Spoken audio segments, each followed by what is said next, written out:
Hello students, जय हिंद। स्वागत है आप सभी का टीम इंस्टा पर। मैं हूं दीपन प्रताप सिंह। स्वागत करता हूं आप सभी बच्चों का आज के सेशन में।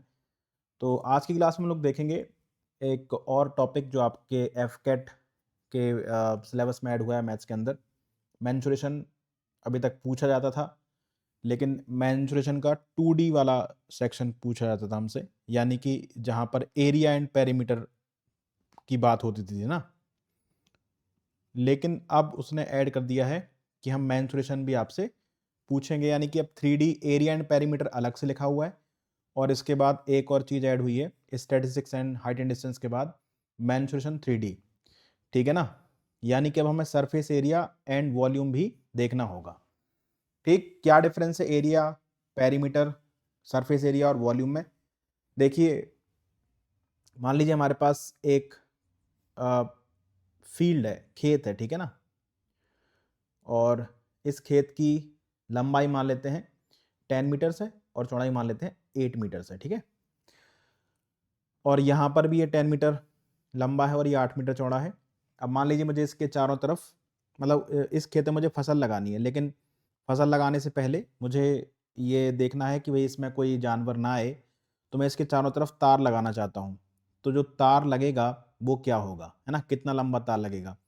तो आप बोलोगे सर 10 मीटर ऐसा लग जाएगा, 8 मीटर ये लग जाएगा, फिर 10 मीटर ये लग जाएगा, ठीक है ना। और 8 मीटर ये, यानी कि 10 और 10 20, और 8 8 16, 20 16 कितना, 36 मीटर तार लग जाएगा। तो जो 36 मीटर तार लगा, यानी हमने क्या किया, 10 प्लस 8 प्लस 10 प्लस 8 किया ना। तो ये जो हमने चारों साइड का सम किया, अब ये खेत हमारा ट्रायंगुलर भी हो सकता था, है ना, हमने 4 साइड वाला लिया। हमारा खेत पेंटागन यानी 5 साइड वाला भी हो सकता था। तो ये जो हमने चारों साइड का सम किया है, इसको बोलते हैं अपन लोग पेरीमीटर। तो पेरीमीटर क्या होता है, किसी भी पॉलीगन का, है ना, जिसका आप एरिया निकाल सकते हो, उसकी सभी एक्सटर्नल बाउंड्रीज का सम। जैसे एक क्वाड्रिलेटरल है तो इसकी चारों साइड का सम, ट्राइंगल 3 साइड का सम, पेंटागन 5 साइड का सम, हेक्सागन 6 साइड का सम। तो ये सम ऑफ एक्सटर्नल बाउंड्रीज हमारा पेरीमीटर कहलाता है, ठीक है ना। इसके बाद अब मैं इसमें जब फसल लगाऊंगा तो इसमें जो फसल होगी, है ना, क्योंकि इसमें आप देख सकते हो 2 डायमेंशन है, लंबाई और चौड़ाई, है ना। ये जो हमारा खेत है, यहाँ पर केवल आपको 2 डायमेंशन देखने को मिल रही है, लंबाई और चौड़ाई। तो जितनी इसमें फसल होगी वो कहलाएगा हमारा एरिया। तो जितनी क्रॉप हुई यानी कि फसल हुई, उसको हम लोग बोलेंगे एरिया। अब जब वो आप फसल काट लोगे तो कहीं ना कहीं आपको रखना पड़ेगा। तो रखने के लिए क्या चाहिए, हमें हमें गोडाउन चाहिए। तो हमने क्या किया, गोडाउन बनाया एक। गोडाउन में पहले क्या बनाया अपन ने, बेस बनाया। बेस कैसा है, बेस कैसा भी हो सकता है, स्क्वायर हो सकता है, रेक्टेंगल हो सकता है, ट्राइंगल बेस हो सकता है। जितनी जगह होगी अपने पास उतना ही अपन गोडाउन बनाएंगे भाई, है ना। तो हमने गोडाउन बनाया, फिर इसमें चारों तरफ ऐसे दीवार खड़ी कर दी और ऊपर इसमें छत डाल दी। तो ये बन गया हमारे पास। अब इसमें रूम बन गया, आप एक कह सकते हो कि कमरा बन गया, ठीक है ना, रूम बन गया, हॉल बन गया, कुछ भी आप बोलें इसको, इसको अपन गोडाउन बोल रहे हैं। तो यहाँ पर इसमें जितनी फसल ऊपर तक आप पूरी पैक कर दोगे, ठीक है, तो ये कहलाएगा इसका वॉल्यूम। ये होता है हमारा 3 डायमेंशनल। यहाँ पर 2 डायमेंशन थी, लंबाई और चौड़ाई।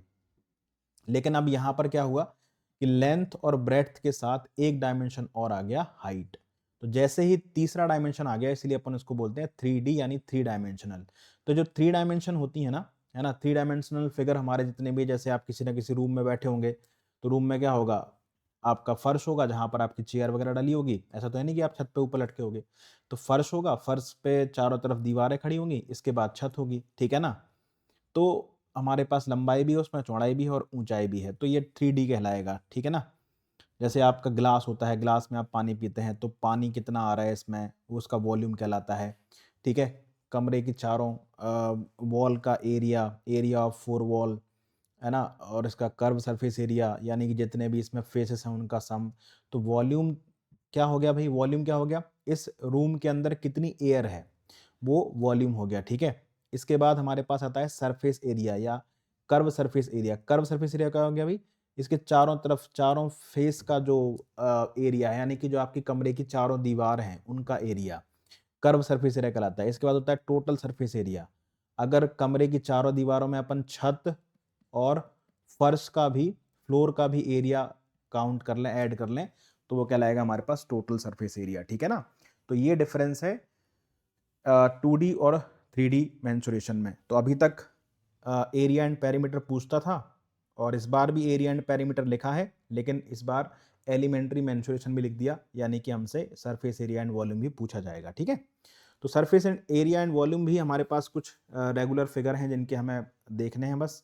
ठीक है ना, और ये चैप्टर भी फॉर्मूला बेस होता है, तो ज़्यादा टेंशन लेने की आपको ज़रूरत नहीं है। ठीक, अच्छा, आप लोगों के लिए एक इंपॉर्टेंट और इन्फॉर्मेशन बता देता हूँ कि ncrtquiz.com पर आप क्लास 6 से लेकर 12 तक की सभी NCERT के GS के लिए बहुत इंपॉर्टेंट है, क्योंकि GS आप यहाँ से अपनी स्ट्रॉन्ग कर सकते हैं, क्योंकि GS का बेस NCERT है। और यहाँ पर आप NCERT पढ़ने के बाद आपको अगर ये पता नहीं लगता है कि सर, लोग बोलते हैं NCERT पढ़ो, NCERT पढ़ो, NCERT पढ़ने से होता क्या है, क्वेश्चन कैसे बनते हैं NCERT से, तो ये आपकी हेल्प कर देगा ncrtquiz.com, क्योंकि यहाँ पर आपको NCERT की क्लास 6 से लेकर 12 तक की चैप्टर वाइज क्विजेज लगाने को मिल जाएंगी। ठीक है ना, इसमें आपकी history, geography, science, polity, economy, art and culture, यानी कि जो भी आपके GS के पोर्शन है उन सभी की NCERT के चैप्टर वाइज क्विज आपको लगाने को मिल जाएंगे।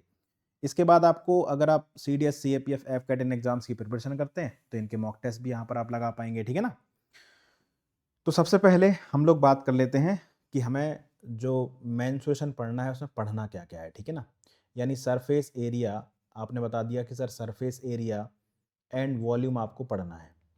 तो सर हमें किस किस का सरफेस एरिया एंड वॉल्यूम पता करना है। ठीक, तो सबसे पहले आपका आएगा क्यूब। ठीक, दूसरा आएगा आपका क्यूबॉइड। ठीक, तीसरा आएगा आपका सिलेंडर। फोर्थ आपका बन जाएगा कोन। कोन के बाद आपका आ जाएगा फ्रस्टम, कोन को काट के फ्रस्टम बनता है। अभी देखेंगे, इसके बाद आपका आ जाएगा स्फीयर, और इसी से इसको काट के बना देते हैं अपन लोग हेमीस्फीयर। तो इतनी चीज़ें हमें पढ़नी है सरफेस एरिया एंड वॉल्यूम में। ठीक है, एक एक करके सबको जानते हैं, सबके फॉर्मूले देखते हैं। ये चैप्टर फॉर्मूला बेस है, थोड़ी कैलकुलेशन आ सकती है इसमें, है ना। तो सबसे पहले जानते हैं किसको, सबसे पहले जानते हैं क्यूबॉइड को। सबसे पहले क्यूबॉइड जानते हैं, है ना, और क्यूबॉइड से ही आप क्यूब समझ पाएंगे अच्छे से। तो अभी जैसे मैंने बताया था आपको कि हमें फसल रखने के लिए कुछ रूम वगैरह की ज़रूरत पड़ी है ना, गोडाउन की ज़रूरत पड़ी, तो बस वही गोडाउन हमारा क्यूबॉइड है। इस तरीके से होता है हमारे पास, है ना। इसका डायग्राम अपन लोग बना लेते हैं, तो ये हमारे पास कुछ इस तरीके से होता है। ठीक, इसमें 3 डायमेंशन आपके होंगे, लेंथ, ब्रेड्थ एंड हाइट।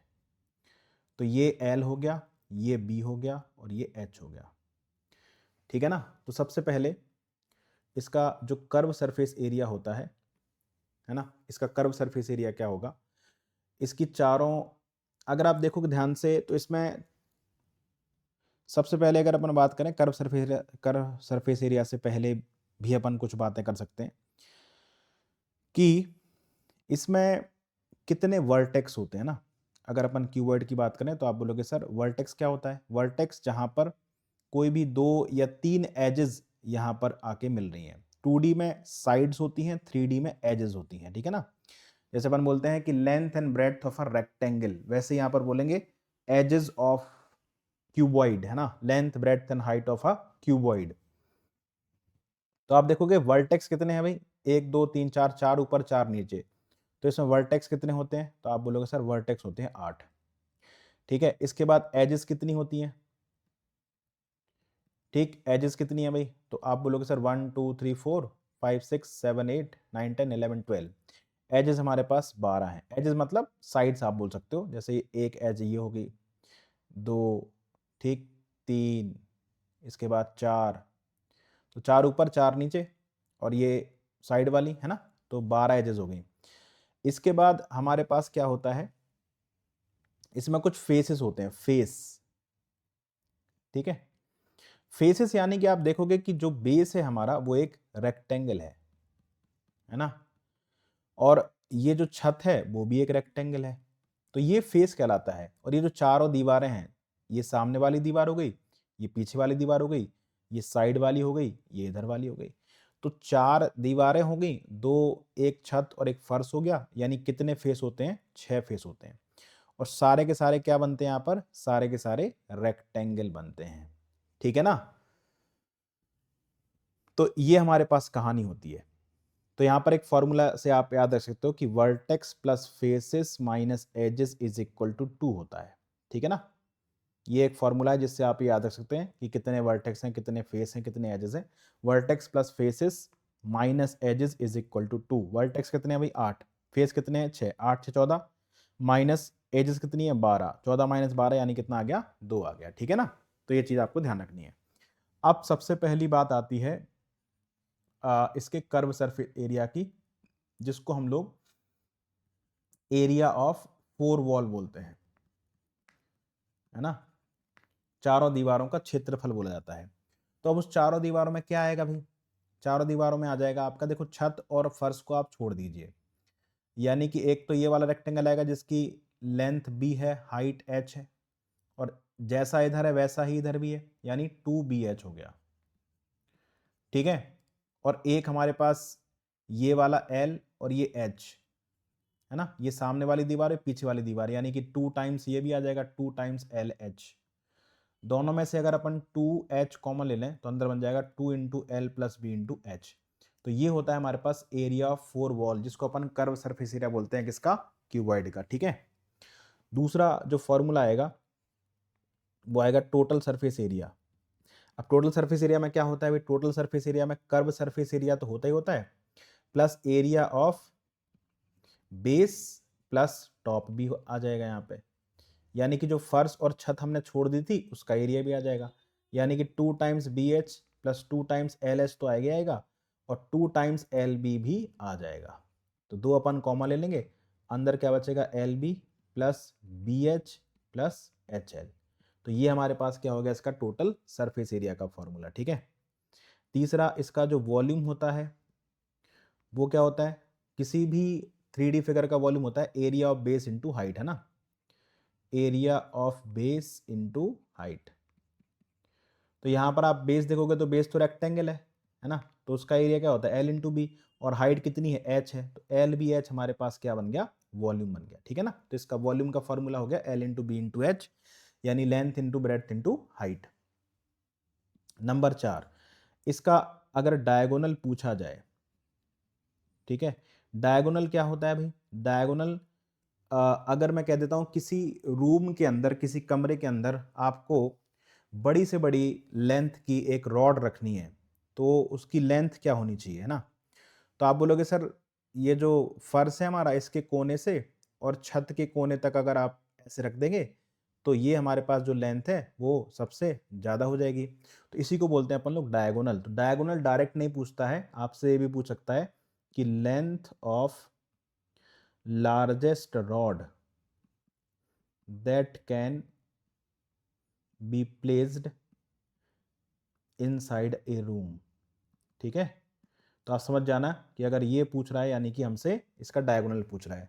तो इसका डायगोनल क्या होता है, रूट के अंदर L square plus B square plus H square होता है, ठीक है ना। तो ये सारी बातें हमें जाननी है क्यूबॉइड के बारे में। इसका कर्व सरफेस एरिया, जिसको कर्व सरफेस एरिया ना पूछ करके एरिया ऑफ 4 वॉल पूछता है। टोटल सरफेस एरिया, तो curve surface area plus area of base plus top आ जाएगा। Volume area of base into height आ जाएगा, यानी LBH आ जाएगा। डायगोनल यानी कि रूट के अंदर L square B square H square आ जाएगा, ठीक है। अच्छा, अब इसमें मैंने बताया था कि 6 फेसेस होते हैं ना, जैसे आप देख पा रहे हो कर्व सरफेस एरिया में हमने 2 फेस लिए BH वाले, 2 लिए LH वाले, ठीक है। तो यहाँ पर हमारे पास 6 फेसेस है ना। अगर हम देखें तो कोई भी आप वर्टेक्स उठाइए, कोई भी वर्टेक्स उठाइए, इनसे 3 कॉन्जिक्यूटिव फेस बनते हैं। जैसे एक तो बन गया LB, एक बन गया LH, एक बन गया BH। तो ये जो LB, BH है ना और HL हैं, इनको अपन बोलते हैं कॉन्जिक्यूटिव फेसेस, है ना। तो इसको अपन लोग अगर P से डिनोट कर दें, इसको Q से डिनोट कर दें और इसको R से डिनोट कर दें, तो यहाँ पर एक इंपॉर्टेंट कॉन्सेप्ट और बनेगा क्यूबॉइड का, ठीक है। क्या बनेगा, देखो जरा। मैंने कहा कि P, Q and R are face area of faces of a cuboid, किसी क्यूबॉइड के फेसेस के एरिया हैं, जहां पर P क्या है, LB है, Q क्या है, BH है, और R क्या है, HL है, ठीक है। अब अगर अपन तीनों का मल्टीप्लाई करें तो क्या मिलेगा हमें, पी क्यू आर, और यहाँ पर क्या मिल जाएगा, L square B square H square. इसको अपन पी क्यू आर ही रहने दें, इसको लिख देते हैं एल बी एच का होल स्क्वायर। और एल बी एच तो हमारे पास वॉल्यूम है ना, इसको अपन वी लिख दें क्या, तो पी क्यू आर बराबर वी स्क्वायर, यानी वी बराबर क्या हो गया, रूट के अंदर P into Q into R. तो ये हमारे पास वॉल्यूम और एडजेसेंट फेसेस है ना। पी क्यू आर को क्या बोलते हैं अपन लोग, P Q and R adjacent surfaces. ठीक है, ये लिखा होगा आपके सवाल में कि area of adjacent surfaces of a cuboid are this this this, then find the volume. ठीक है, तो आप समझ जाना कि वॉल्यूम और adjacent surface, P Q R adjacent surface of cuboid. तो क्यूबॉइड की एडजेसेंट सरफेसेस हैं, ठीक है ना। तो वॉल्यूम अगर अपन चाहें तो निकाल सकते हैं स्क्वायर रूट के अंदर पी क्यू आर। ठीक है, तो ये सारी बातें हमें पता होनी चाहिए क्यूबॉइड की। अब क्यूबॉइड अगर जानते हैं तो फिर क्यूब में कोई ज़्यादा टेंशन नहीं है, क्योंकि क्यूब क्यूबॉइड ही है, लेकिन इसमें लेंथ ब्रेड्थ और हाइट तीनों बराबर हो गई। ठीक है ना, तो इसका जो डायग्राम बनेगा वो कुछ इस तरीके से बन जाएगा कि ऐसा क्यूबॉइड जिसमें तीनों डायमेंशन की लेंथ सेम आ गई है ना, एल बी एच तीनों बराबर हो गए, लंबाई चौड़ाई और ऊंचाई तीनों आपस में इक्वल हो गई, तो इसको बोलते हैं अपन लोग क्यूब। ठीक है, इसमें लेंथ भी ए है, हाइट ब्रेड्थ भी ए है और हाइट भी हमारे पास ए है। तो सबसे पहले जो इसका कर्व सरफेस एरिया होगा, वहां पर क्या था, 2 times L B into H था, तो 2 टाइम्स एल की जगह पर ए है, बी की जगह पर ए है और एच की जगह पर भी ए है, तो ये कितना आ गया, ए प्लस ए 2a है ना, यानी 4a स्क्वायर आ जाएगा। ठीक है, वैसे आप देख सकते हैं इसका जो बेस है वो एक स्क्वायर है, तो इसकी जो चार दीवारें होंगी वो 4 स्क्वायर के एरिया के बराबर हो जाएगा, है ना। दूसरा, इसका जो टोटल सरफेस एरिया होता है उसमें 2 स्क्वायर के एरिया और आ जाएंगे, बेस और टॉप के, तो इसका जो टोटल सरफेस एरिया होता है वो क्या होता है, 6a स्क्वायर होता है। इसका जो वॉल्यूम होता है एल बी एच से ए क्यू बन जाता है इसका वॉल्यूम, है ना। इसका जो डायगोनल होगा, डायगोनल यानी वही, अगर हमारे पास एक क्यूबॉइडल क्यूबिक आकार का हमारे पास कोई रूम है, उसके अंदर अपन मैक्सिमम लेंथ की रॉड रखना चाहते हैं, तो उसका डायगोनल हमने क्या बनाया था क्यूबॉइड में, L square B square H square, तो यहाँ पर क्या बन जाएगा, एल की जगह पर भी ए, बी की जगह पर भी ए, एच की जगह पर भी ए, तो ये बन जाएगा ए रूट 3। ठीक है ना, ये इसका डायगोनल हो जाता है। इसमें एडजेसेंट सरफेस वगैरह का कोई लेना देना नहीं है, वो सारी चीज़ें इसमें नहीं आती, केवल क्यूबॉइड में आती हैं। तो ये हमारे पास क्यूब था। ठीक, इसके बाद हमारे पास आएगा क्यूब एंड क्यूबॉइड के बाद आएगा सिलेंडर। ठीक है, हिंदी में इसको अपन लोग बेलन बोलते हैं। क्या होता है इसका सिलेंडर, सिलेंडर एक ऐसा, जैसे आप गिलास देख पाते हो ना, गिलास हालांकि थोड़ा सा सिलेंड्रिकल नहीं होता है, क्योंकि सिलेंड्रिकल वो वाला गिलास होगा जिसमें नीचे का एरिया यानी कि टॉप और बेस दोनों सेम हो जाते हैं, ऐसा वाला गिलास नहीं, ये वाला नहीं, ठीक है ना। ये वाला गिलास इस तरीके का कांच का गिलास जो जिसका टॉप और बेस दोनों सेम होते हैं। ठीक है, कोई कोई गिलास ऐसे आते हैं ना जिनके बेस का एरिया अलग होता है, टॉप का अलग होता है। ठीक है, तो ये हमारे पास सिलेंडर होता है, इसमें बेस क्या होता है, एक सर्कल होता है। जैसे हमने क्यूबॉइड में क्या देखा, बेस हमारा रेक्टेंगल था, वैसे यहाँ पर बेस जो है वो सर्कल है। ठीक है, इसमें बेस की कुछ रेडियस होती है जिसको आर बोलते हैं, और ये इसकी हाइट कहलाती है एच। तो सबसे पहले जो हमारे पास इसका कर्व सरफेस एरिया होता है वो होता है 2πr(h). ठीक, इसका जो टोटल सरफेस एरिया होता है वो होता है curve surface area plus 2 into area of base. क्यों, क्योंकि जैसा नीचे का सर्कल है वैसा ही ऊपर का भी सर्कल है, 2 into area of base, base plus top लिखने की जरूरत नहीं है ना। तो कर्व सरफेस एरिया क्या है, 2πr(h) प्लस 2 सर्कल है ना, एक सर्कल का एरिया क्या होता है πr स्क्वायर, तो 2 का हो जाएगा 2πr स्क्वायर। ठीक है, तो यहाँ पर 2πr कॉमन ले सकते हैं, अंदर बन जाएगा h प्लस आर, तो ये इसका टोटल सरफेस एरिया का फॉर्मूला बन गया। नंबर 3 जो इसका वॉल्यूम होता है सिलेंडर का वो होता है πr²h। ठीक है, ये बात जाननी है आपको सिलेंडर के अंदर। तीसरा हमारे पास बनेगा कोन, ठीक है, जिसको अपन लोग शंकु भी बोलते हैं। ठीक, ये कुछ इस तरीके से हमारे पास होता है। ये हैप्पी बर्थडे वाली टोपी आज आपकी बन जाती है, ठीक है ना। ये हो गया हमारे पास कोन। इसमें बेस और टॉप सेम नहीं होते हैं। यहाँ पर बेस तो होता है सर्कल, लेकिन टॉप में एक वर्टेक्स होता है, ठीक है ना।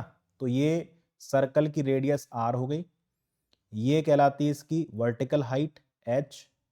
इसमें दो हाइट होती हैं, एक तो होती है वर्टिकल और एक होती है स्लांट हाइट l, ठीक है ना। तो सबसे पहले तो इन तीनों में रिलेशन निकाल लो, पाइथागोरस लगा देंगे, तो एल स्क्वायर बराबर क्या आ जाएगा हमारे पास, H square plus R square आ जाएगा। यानी अगर स्लांट हाइट निकालनी है तो वो क्या होती है, रूट के अंदर जो वर्टिकल हाइट है प्लस रेडियस, वर्टिकल हाइट का स्क्वायर प्लस रेडियस का स्क्वायर करके उसका स्क्वायर रूट ले लो, ठीक है ना। तो ये रिलेशन याद रखो एल एच और आर में। नंबर 2, इसका जो कर्व सरफेस एरिया होता है वो होता है पाई आर एल, एल यहाँ पर स्लांट हाइट है, ठीक है। तीसरा जो इसका टोटल सरफेस एरिया होगा उसमें कर्व सरफेस एरिया तो आएगा ही आएगा, प्लस बेस ही है इसमें सर्कल, तो बस एरिया ऑफ बेस हो जाएगा, इसमें टॉप नहीं आएगा सिलेंडर के तरीके, है ना। तो एरिया ऑफ बेस, तो पाई आर एल हो गया, और प्लस हमारे पास जो सर्कल का एरिया है वो पाई आर स्क्वायर हो गया। तो पाई आर यहाँ पर कॉमन आ जाएगा, अंदर बचेगा एल प्लस आर, ठीक। चौथा होगा इसका वॉल्यूम, तो वॉल्यूम क्या हो जाएगा, इसका वॉल्यूम देखो ध्यान से, इसका वॉल्यूम होता है 1/3 पाई आर स्क्वायर एच। और कुछ यहाँ पर दिख रहा है ध्यान से देखो, ये पाई आर स्क्वायर एच क्या था हमारे पास, सिलेंडर का वॉल्यूम था। तो अगर सेम रेडियस और सेम हाइट का सिलेंडर और कोन है, तो कोन का जो एरिया, कोन का जो वॉल्यूम होगा वो सिलेंडर का वॉल्यूम का 1/3 होगा। यानी एक सिलेंडर में 3 कोन बन जाएंगे अगर रेडियस और हाइट सेम होती है, ठीक है ना। तो ये है हमारे पास कोन। जब कोन को हम काट देते हैं ऊपर से तो बनता है हमारे पास फ्रस्टम, ठीक है। इसको आप बाल्टी बोल सकते हो और हिंदी में इसको बोलते हैं छिन्नक। जैसे मान लीजिए एक कोन है हमारे पास, और इस कोन को आप काट दीजिए यहां से, जब काटेंगे तो कुछ इस तरीके से हमारे पास डायग्राम बनेगा, ठीक है ना। तो ये हमारे पास बन जाएगा आपका फ्रस्टम, ठीक है। तो इस फ्रस्टम में भी कुछ चीजें ध्यान रख लीजिए आप। ऐसे मान लीजिए हमारे पास एक फ्रस्टम है,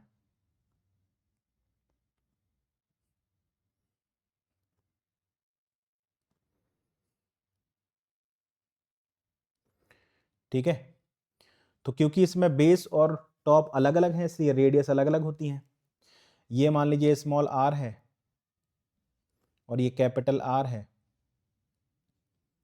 ठीक। ये इसकी स्लांट हाइट होती है एल और ये इसकी वर्टिकल हाइट होती है एच, ठीक। यहां पर भी कुछ ना कुछ रिलेशन बनेगा, यस सर बनेगा।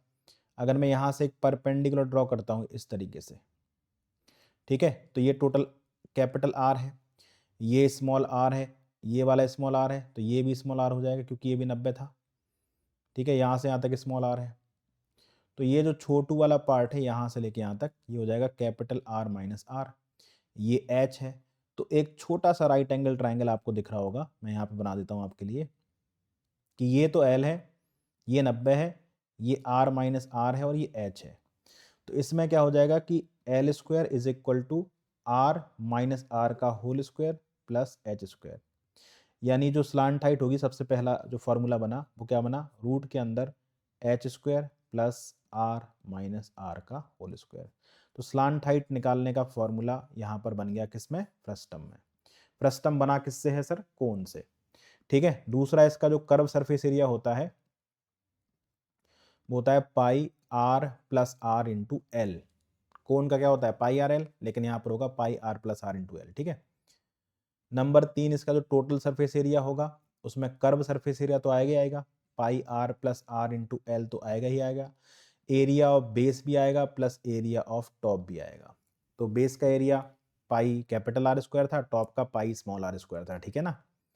नंबर 4 जो इसका वॉल्यूम होता है वो ध्यान रखिएगा, उसका फॉर्मूला होता है pi H upon 3 small R square capital R square plus R into R. ठीक है, तो ये होता है हमारे पास फ्रस्टम का volume, total surface area, curve surface area, इसका फॉर्मूला। ठीक, इसके बाद हमारे पास लास्ट दो होते हैं, एक तो होता है स्फीयर। तो इतने फॉर्मूले हमें इसमें याद रखने होते हैं, ठीक है ना। स्फीयर होगा यानी ठोस गोला, सर्कल नहीं, स्फीयर, ठीक है, फुटबॉल। और दूसरा होगा हेमीस्फीयर। तो पहले स्फीयर की बात करते हैं। तो हमारे पास एक इस तरीके से स्फीयर है ना, ये हमारे पास स्फीयर है। ठीक, इसका जो वॉल्यूम होता है वो होता है 4/3 पाई आर क्यूब, अगर इसकी रेडियस आपकी आर है। कहीं से भी देख लो, इसकी ये रेडियस आर ही होती है। यूनिफॉर्म फिगर है, ठीक है ना। इसका कर्व सरफेस एरिया और टोटल सरफेस एरिया दोनों बराबर होते हैं, क्योंकि ये यूनिफॉर्म फिगर है। क्या होता है, 4 पाई आर स्क्वायर। ठीक, इसमें दो ही चीजें होंगी, वॉल्यूम और curve surface area, total surface area. इसके बाद होता है हमारे पास हेमीस्फीयर, अर्धगोला जिसको अपन बोलते हैं। तो अगर इस स्फीयर को आप 20 से काट दीजिए तो आपको कुछ इस तरीके का डायग्राम मिलेगा, ऐसा, ठीक है ना, इस तरीके से कुछ मिलेगा। ठीक, इसकी रेडियस मान लीजिए आर है, ठीक है। तो इसका जो वॉल्यूम होगा वो स्फीयर का आधा हो जाएगा, यानी 2/3 पाई आर क्यूब हो जाएगा। इसमें आपको कर्व सरफेस एरिया भी मिलेगा और टोटल सरफेस एरिया मिलेगा। कर्व सरफेस एरिया हो जाएगा स्फीयर का आधा, यानी 2 पाई आर स्क्वायर, और जो टोटल सरफेस एरिया होगा उसमें इस सर्कल का एरिया भी ऐड हो जाएगा। तो 2 pi R square plus pi R square यानी कि 3 पाई आर स्क्वायर। तो ये तो है साहब आपके फॉर्मूले सारे, ठीक है ना। इतने फॉर्मूले हमें पता होने चाहिए। ठीक, अब इस पर सवाल कैसे कैसे आते हैं उनको अपन लोग फटाफट से देख लेते हैं। पहला सवाल कि the length of diagonal of a cube is 8√3 centimetre, calculate the volume and lateral surface area. तो आप सभी को याद होगा कि हमने क्यूब का डायगोनल क्या लिखा था, a√3 लिखा था, और इसी की वैल्यू कितनी है भाई, 8√3 है। तो √3 से √3 कट गया, तो हमारे पास a यानी कि एज आ गई, जिसको आप साइड भी बोलते हो, साइड हमारे पास 8 आ गई। अब वॉल्यूम और लेटरल सरफेस एरिया को ही कर्व सरफेस एरिया बोलते हैं, ध्यान रखिएगा, कर्व सरफेस एरिया या लेटरल सरफेस एरिया, ठीक है, बात एक ही है। तो पहले वॉल्यूम निकाल लेते हैं। वॉल्यूम क्या होता है क्यूब का, a क्यूब यानी 8 का क्यूब कितना आ जाएगा हमारे पास, 512 आ जाएगा, ठीक है। और ये सेंटीमीटर क्यूब में आएगा, ध्यान रखिएगा। वॉल्यूम की जो वॉल्यूम का जो यूनिट होता है वो क्यूब होता है। इसके बाद हमारे पास लेटरल सरफेस एरिया, या इसको आप कर्व सरफेस एरिया बोल सकते हैं, जो कि क्यूब में होता था 4a स्क्वायर, है ना, 4 दीवारों का क्षेत्रफल। 4 इंटू ए कितना है, 8, 8 का स्क्वायर, है ना, इंटू ये हो जाएगा 64, यानी कितना हो गया हमारे पास, 256 हो गया, ठीक है। 256, इसका जो यूनिट आएगा वो सेंटीमीटर स्क्वायर आएगा, ठीक है ना, क्योंकि ये एरिया है।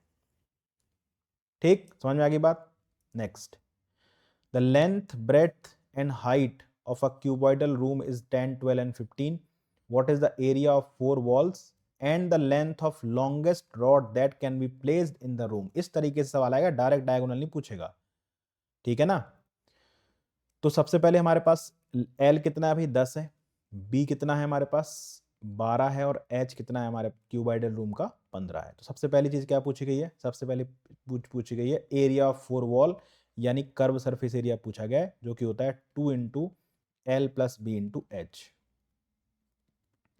2 इंटू एल कितना हमारे पास 10 है, बी कितना है 12, 10 12 कितना हो गया 22, इंटू एच कितना हमारे पास है 15, तो 15 दूनी 30, 30 इंटू 22 यानी कि 66, 660 सेंटीमीटर स्क्वायर हमारे पास क्या बन जाएगा, इसका कर्व सरफेस एरिया बन जाएगा।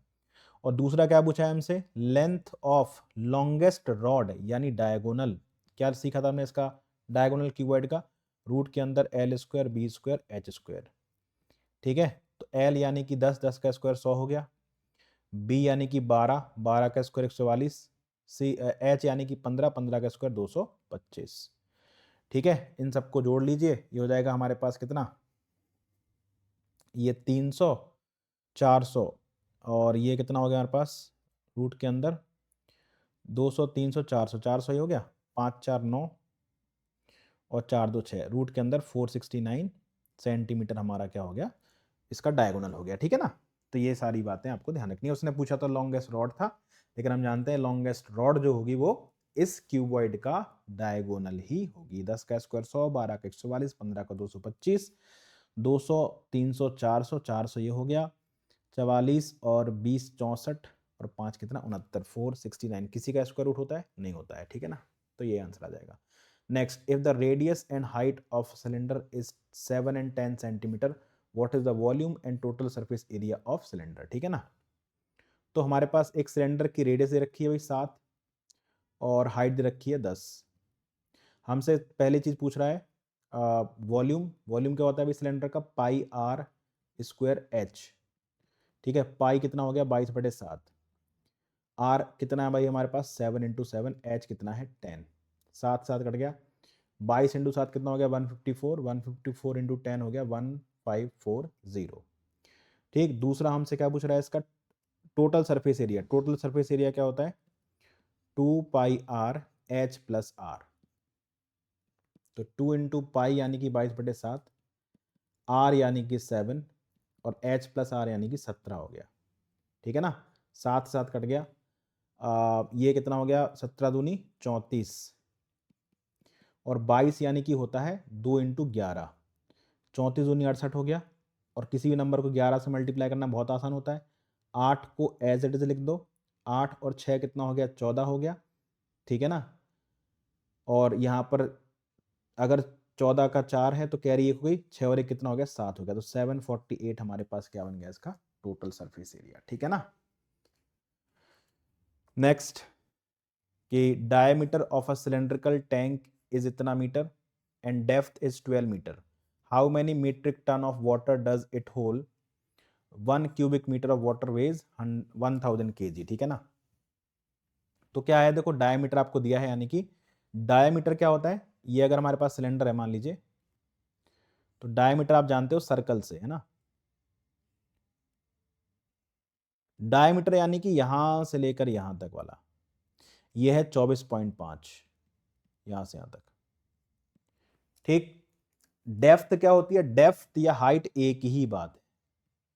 ये जो डेप्थ इसने दी है ना, वो हाइट ही है। डेप्थ और हाइट एक ही बात होती है। ठीक, कह रहा है how many metric tons of water does it hold, कितना पानी होल्ड करेगा ये? जितना पानी होल्ड करेगा वो इसका वॉल्यूम होगा। वॉल्यूम क्या होगा भाई 22/7 पाई आर स्क्वायर। अच्छा, डायमीटर 24.5 है तो रेडियस कितनी हो जाएगी 24.5 का आधा, pi R square into H. H कितना हमारे पास है 12 है। ठीक है ना। तो 2 से ये कट जाएगा कितने बार भाई 11 बार, और 2 से कट जाएगा ये 6 बार, 7 से कट जाएगा ये, हाँ 7 से कट जाएगा ये, 7 21 7 पंचे 35। ठीक है ना। अब इन सब का अपन लोग आराम से मल्टीप्लाई कर लेंगे। अच्छा, इसमें ये भी दिया है कि how many cubic tons of water does it hold. कह रहा है कि 1 cubic metre of water is weighs 1000 kg, है ना। 1 क्यूबिक मीटर यानी 1 metre cube is equal to होता है 1000 kg। ठीक है। तो how many metric tons of water does it hold, तो इसका वॉल्यूम निकाल लीजिए आप बस। तो वॉल्यूम क्या हो जाएगा हमारे पास 11 इंटू देखो 35 इंटू 24.5 करना तो आसान है ना, क्योंकि यूनिट डिजिट 5 है तो मल्टीप्लाई आसानी से हो जाएगा। कैसे करेंगे भाई 35 और 24.5 यानी कि 245 का मल्टीप्लाई करना है मुझे, 245 का। ठीक है, तो हम क्या करते हैं ऐसे पार्ट कर देते हैं। 24 3 27, 27 क्या है भाई हमारे पास एक ऑड नंबर है, तो अगर ऑड नंबर होगा तो लास्ट के 2 डिजिट आ जाएंगे 75। ठीक, अब 27 का आप आधा करके रख लो तो कितना हो जाएगा 13.5, है ना। 13 दूनी 26, 26 एक 27। अब आप 24 और 3 का मल्टीप्लाई करो, 24 इंटू 3 कितना हो जाएगा अभी 72। 72 में जो ये आधा किया था ना, डेसिमल को छोड़ दो, इसमें 13 जोड़ दो तो कितना आ जाएगा 85। तो ये 8575 आएगा। और कितने डिजिट बाद डेसिमल है 2 डिजिट बाद है, तो भाई ये हमारे पास 85.75 आ जाएगा। ठीक है, मल्टीप्लाई करना आसान हो गया। इसमें 6 का मल्टीप्लाई और कर लेते हैं भाई। 6 का मल्टीप्लाई अगर करें किसमें 85.75 में, ठीक है, तो ये आ जाएगा 514.5, आ जाएगा नहीं आ जाएगा 514.5। और इसमें 11 का मल्टीप्लाई, 11 का मल्टीप्लाई करना बड़ा आसान है भाई, 5 को 5 लिख दो, ठीक है, और 5 4 9, 4 और 1 5, ठीक, 5 और 1 6 और 5, और एक अंक के बाद डेसिमल लगा था तो ये डेसिमल लगा दीजिए। ये हमारे पास क्या बन जाएगा, आंसर बन जाएगा, ठीक। नेक्स्ट कह रहा है height of cone is 24 centimetre and radius 7 centimetre, calculate the volume and curve surface area of the cone. तो कोन का हमें रेडियस दे रखा है और हाइट दे रखा है, एच कितना है 24 और आर कितना हमारे पास है 7 है। Calculate the volume and curve surface area. देखो जो कर्व सरफेस एरिया है उसके लिए हमें चाहिए होती है एल, यानी कि स्लांट हाइट चाहिए होती है।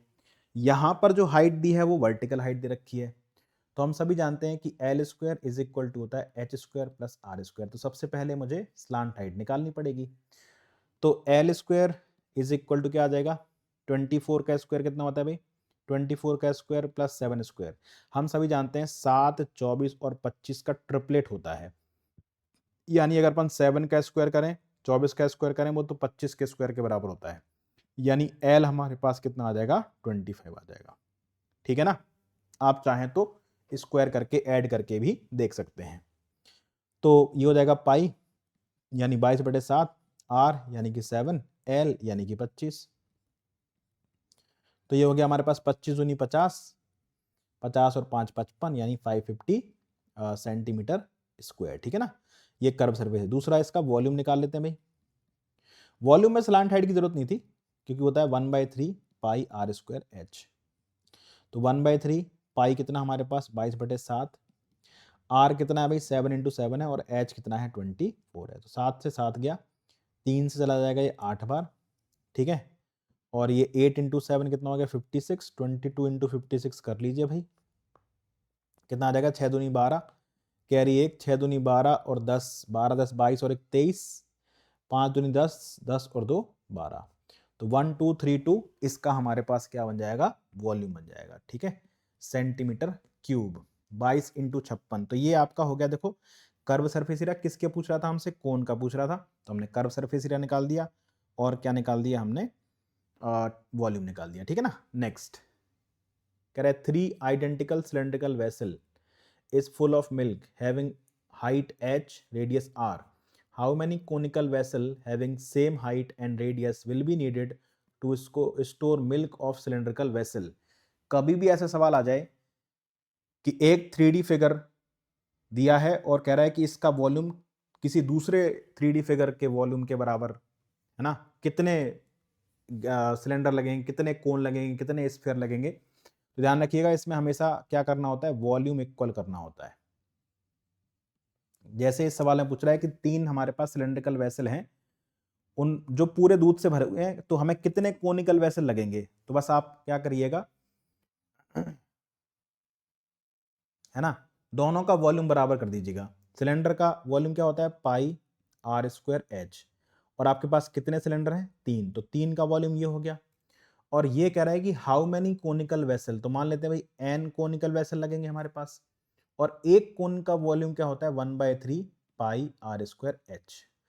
क्यों, क्योंकि सेम हाइट और सेम रेडियस है, ठीक है। जब भी ऐसा सवाल आए कह देगा कि हमारे पास सिलेंड्रिकल वेसल है और उसमें जो दूध है या पानी है वो हमें स्फीयर में निकालना है, तो इस सिलेंडर का वॉल्यूम और स्फीयर का वॉल्यूम बराबर कर देना। जब भी ऐसा सवाल आएगा तो वॉल्यूम इक्वल कर देना, ठीक है ना।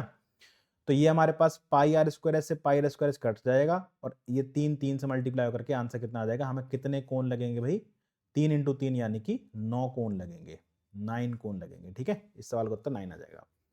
Next calculate the curve surface area and volume of a frustum of radii 4 and 1 centimetre and slant height is 10 centimetre, ठीक है।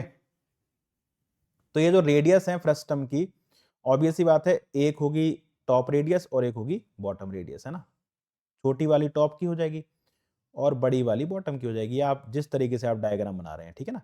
तो ऑब्वियस सी बात है ये हमारे पास 1 होगी और ये हमारे पास 4 होगी, ठीक है।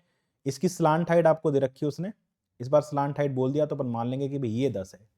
तो हमें h चाहिए भाई, वॉल्यूम निकालने के लिए h चाहिए, पाई h/3 था फॉर्मूला, है ना। h चाहिए मुझे, तो हमें पता है कि यहाँ पर जो l स्क्वायर होता है वो क्या होता है, h square plus r minus r का होल स्क्वायर होता है।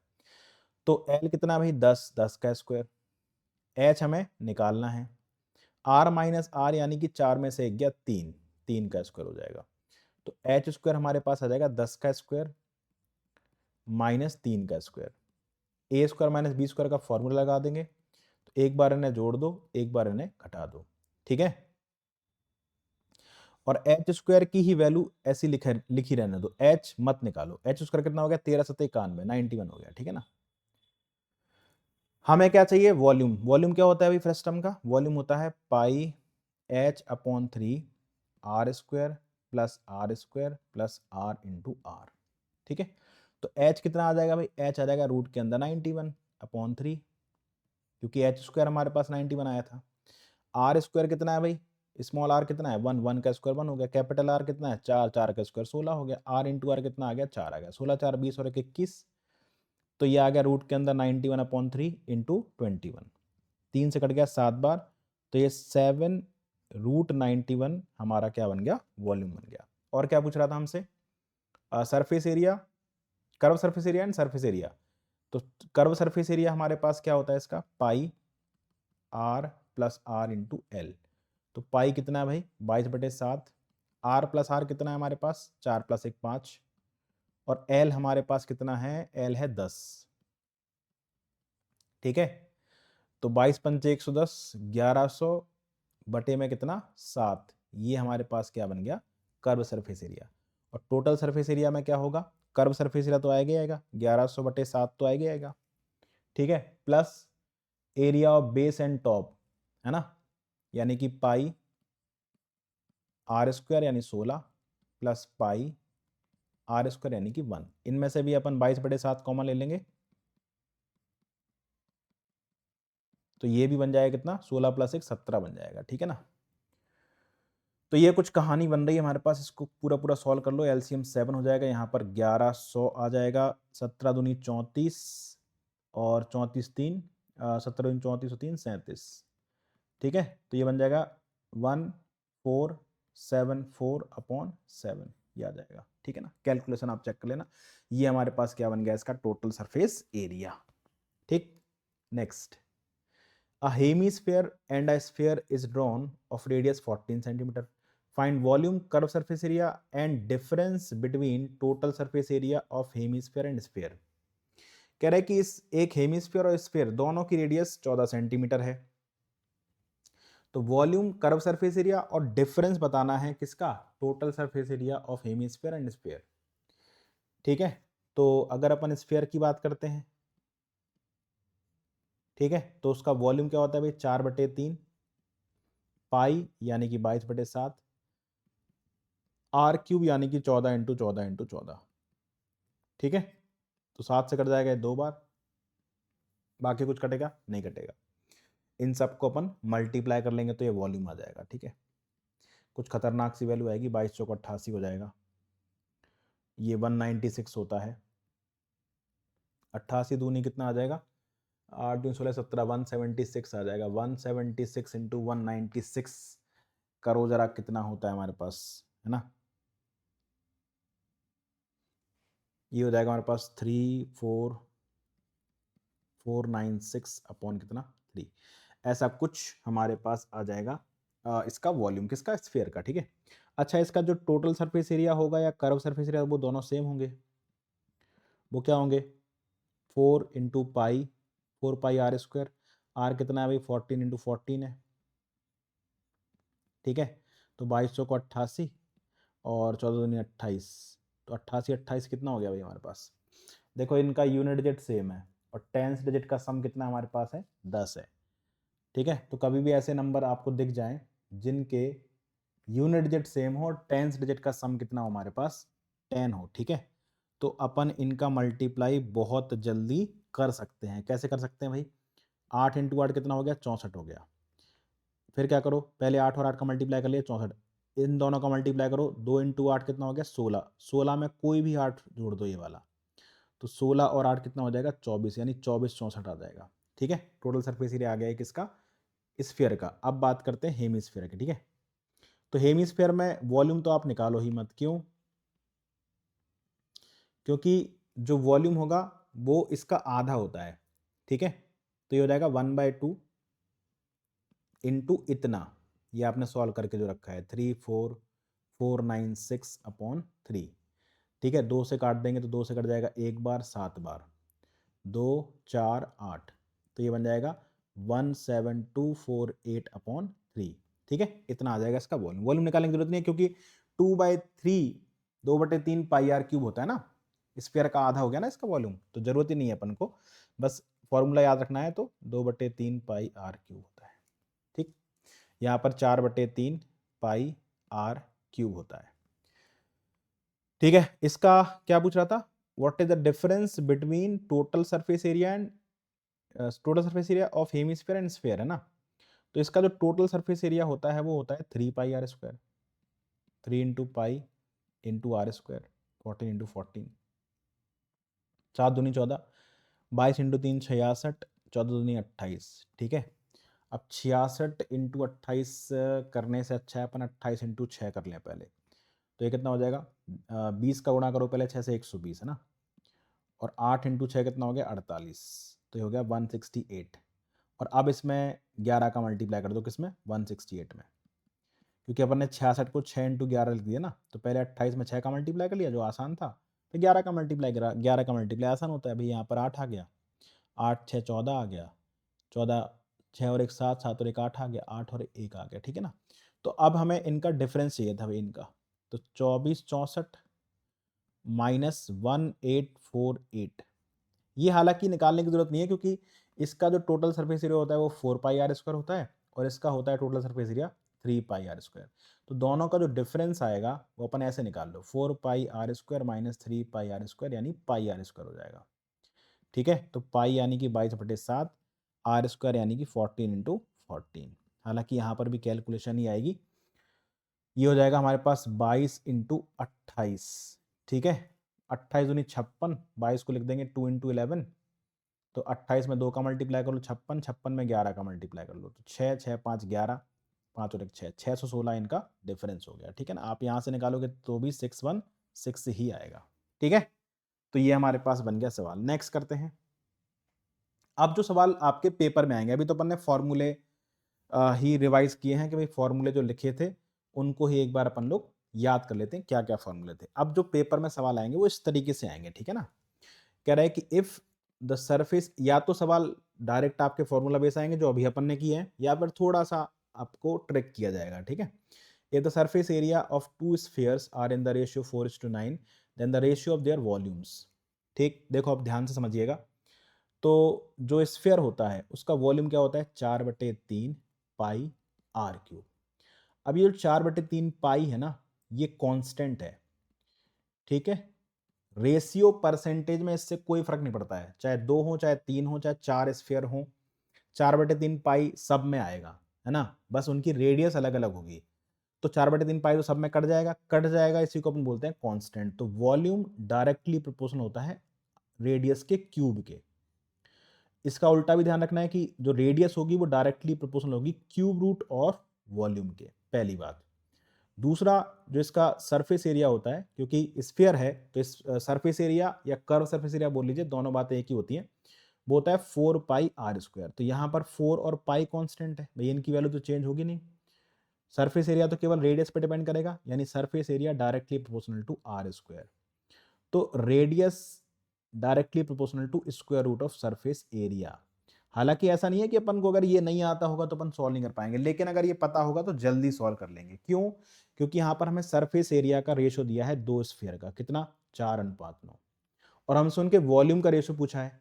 तो सरफेस एरिया से डायरेक्ट वॉल्यूम नहीं बना सकते, सरफेस एरिया से पहले रेडियस बनाएंगे। रेडियस क्या होगी? Square root of surface area. ठीक है, यानी कि 2:3। अब अगर अपने पास रेडियस है तो अपन वॉल्यूम बना सकते हैं भाई। हाँ सर, बना सकते हैं। रेडियस का क्यूब, 2 का क्यूब 8 आ जाएगा, 3 का क्यूब 27 आ जाएगा। इस तरीके के सवाल आपके पेपर में बनेंगे। ऑप्शन नंबर डी इस सवाल का आंसर बन जाएगा। ठीक, next, the base of a cone and a cylinder have the same radius 6 centimetre, they have also the same height 8 centimeter, the ratio of the curved surface areas to the cylinder to that of the cone। तो कह रहा है कि जो base है कोन का और cylinder का, दोनों का बेस सेम है, यानी दोनों की रेडियस कितनी है भाई, 6 सेंटीमीटर है। ठीक, दोनों की हाइट भी सेम है, कितनी है, 8 है। तो हमसे क्या पूछ रहा है, हमसे पूछ रहा है the ratio of curve surface area of cylinder. Cylinder का कर्व सरफेस एरिया क्या होता है, 2 पाई आर एच, और कोन का क्या होता है भाई, curve surface area pi R L. तो पाई से तो पाई कट गया, आर से आर कट गया, यानी इनके सिलेंडर और कोन के कर्व सरफेस एरिया का जो रेशियो होगा वो होगा 2h/L। तो मुझे चाहिए L। L क्या हो गया, L स्क्वायर बराबर H square plus R square. ठीक है, तो H कितना हमारे पास है, 8 है, और R कितना है, 6। देखो हम 6, 8, 10 का ट्रिपलेट जानते हैं कि आप 6 का स्क्वायर प्लस 8 का स्क्वायर करेंगे तो आपको 10 का स्क्वायर मिलेगा, यानी L हमारे पास डायरेक्ट कितना आ गया, 10 आ गया। ठीक है, यहाँ पर पटक दीजिए भाई, 2 इंटू एच, एच कितना हमारे पास 8 है, और L कितना आ गया, 10 आ गया। 2 से कट गया ये 5 बार, यानी रेशियो आएगा हमारे पास 8:5। ठीक है, ऑप्शन नंबर ए इस सवाल का उत्तर बन जाएगा। इस तरीके के सवाल आपको देखने को मिलेंगे, या फिर परसेंटेज वाला सवाल आएगा, find the percentage increase in the volume of the right circular cone if both height and radius are increase by 10%। तो आप बोलेंगे सर वॉल्यूम कैसे बताएं, वॉल्यूम होता है कोन का 1/3 पाई आर स्क्वायर एच। तो 1/3 पाई कांस्टेंट है, परसेंटेज में इससे कोई फर्क नहीं पड़ेगा, क्योंकि इसके ये तो चेंज ही नहीं होता ना। वॉल्यूम किसकी वजह से चेंज होगा, रेडियस और हाइट की वजह से। तो रेडियस का स्क्वायर और एच कैसे करेंगे भाई, पहले कितनी रेडियस थी और अब कितनी है। ठीक है, दोनों 10% इंक्रीज हुए हैं, जो कि होता है हमारे पास 1/10। तो 10 स्क्वायर हो जाएगा यहाँ पर, और यहाँ पर 10 से 11 हो गई, क्योंकि एक बढ़ गई, तो 11 का स्क्वायर। ठीक है, 10 का स्क्वायर 100 और 11 का स्क्वायर 121। हाइट भी सेम हो गई, 10 से 11 हो गई, तो 10 का स्क्वायर 100, क्योंकि फॉर्मूले में आर स्क्वायर है ना, इसीलिए, है ना। और ये 10% इंक्रीज का मतलब होता है 1/10, यानी कि अगर इनिशियल 10 था तो इंक्रीज कितना हो गया, 1। तो अगर 10 था, एक इंक्रीज हो गया तो 11 हो गया ना। तो रेडियस भी 10 से 11 हुई और हाइट भी हुई। ठीक है, तो अब मैं यहाँ पर 10 के स्क्वायर की जगह 100 लिख दूं क्या, आप बोलोगे लिख दो सर। और यहाँ पर 11 का स्क्वायर की जगह अपन लो, या लिखा रहने दो, ये लिखा रहने दो, ठीक है, 10 का स्क्वायर लिखा रहने दो और 11 का स्क्वायर। अच्छा, इन दोनों का मल्टीप्लाई करेंगे तभी वॉल्यूम बनेगा, यस सर तभी बनेगा वॉल्यूम। तो 10 का स्क्वायर में 10 का मल्टीप्लाई करेंगे तो 10 का क्यूब हो जाएगा, 11 के स्क्वायर में 11 का मल्टीप्लाई करेंगे तो 11 का क्यूब हो जाएगा। 10 का क्यूब कितना होता है, 1000, और 11 का क्यूब कितना होता है, 1331। तो वॉल्यूम हमारा पहले 1000 था, अब 1331 हो गया, यानी कितना बढ़ गया, 331। 331 बढ़ा कितने से, 1000 से। परसेंटेज निकालने के लिए भाई 100 का मल्टीप्लाई। ठीक है, तो याद आएगा 33.1%। ऑप्शन नंबर डी इस सवाल का उत्तर है। ठीक, next, the edges of a cuboid are in the ratio this and its surface area is 88, the volume of the cuboid. इस तरीके के सवाल आएंगे। एजेस का रेशियो है क्यूबॉइड के, यानी एल, बी और एच का रेशियो दिया है कितना, 1, 2 एंड 3। यानी एल हमारी होगी x, बी हमारे पास हो गया 2x और h हमारे पास हो गया 3x।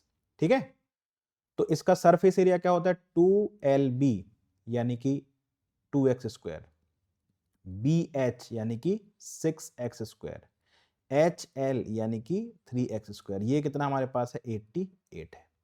2 से कट गया कितने बार, 44 बार। 6, 3, 9 और 2 11, 11x square is equal to 44। 11 से जाएगा 4 बार, एक्स स्क्वायर बराबर 4, एक्स बराबर आएगा +-2, लेकिन माइनस छोड़ देंगे, क्यों, क्योंकि एजेस हैं तो नेगेटिव नहीं हो सकती हैं। ठीक है ना, एक्स हमारे पास केवल +2 ही रखेंगे। ठीक, अच्छा वॉल्यूम क्या हो जाएगा इनका, वॉल्यूम होता है LBH। तो L कितना है, x है, B कितना है, 2x है, H कितना है, 3x है, यानी इनका वॉल्यूम बनेगा 6x³। x कितना हमारे पास है, 2, 2 का क्यूब कितना आ जाएगा, 8। तो 6 × 8 कितना आ गया हमारे पास, 48 आ गया। ठीक है, तो इनका जो वॉल्यूम बनेगा वो बनेगा 48 का क्यूब।